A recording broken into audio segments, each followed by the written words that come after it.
The federal government looks set to thaw the Medicare rebate freeze in the May budget.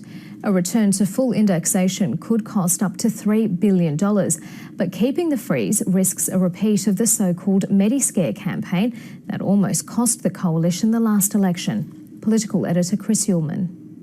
Privatising Medicare will be the end of Medicare as we know it. In the last weeks of the federal election campaign, Labor launched a health blitzkrieg on the air. But who will stop the privatisation of Medicare services? Labor will.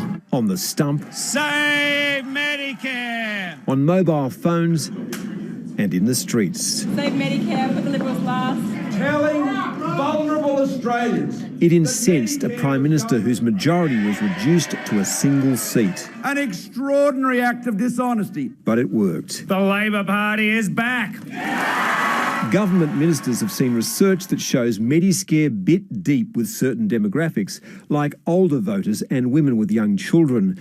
And it was felt in marginal seats with a high dependence on public health, places like Bass in Tasmania, Macarthur in New South Wales and Cowan in Western Australia. The Coalition knows that it has to do something to ease people's fears about its commitment to universal health care, and the ABC's been told that a thaw in the Medicare rebate freeze is on the cards.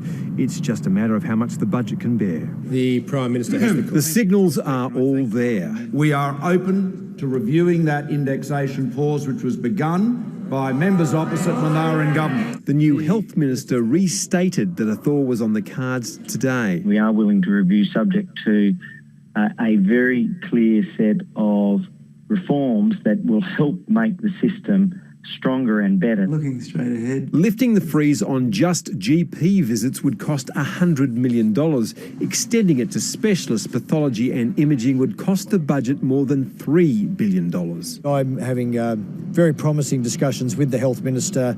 I'm really hopeful that we can consign the freeze to history sooner rather than later. The freeze is a hip pocket pain for patients. It means patients get less money back when they see the doctor. And it means it's just harder and harder for doctors to bulk bill the neediest in our community. And a thaw might help heal some deep political wounds. Chris Uhlmann, ABC News, Canberra.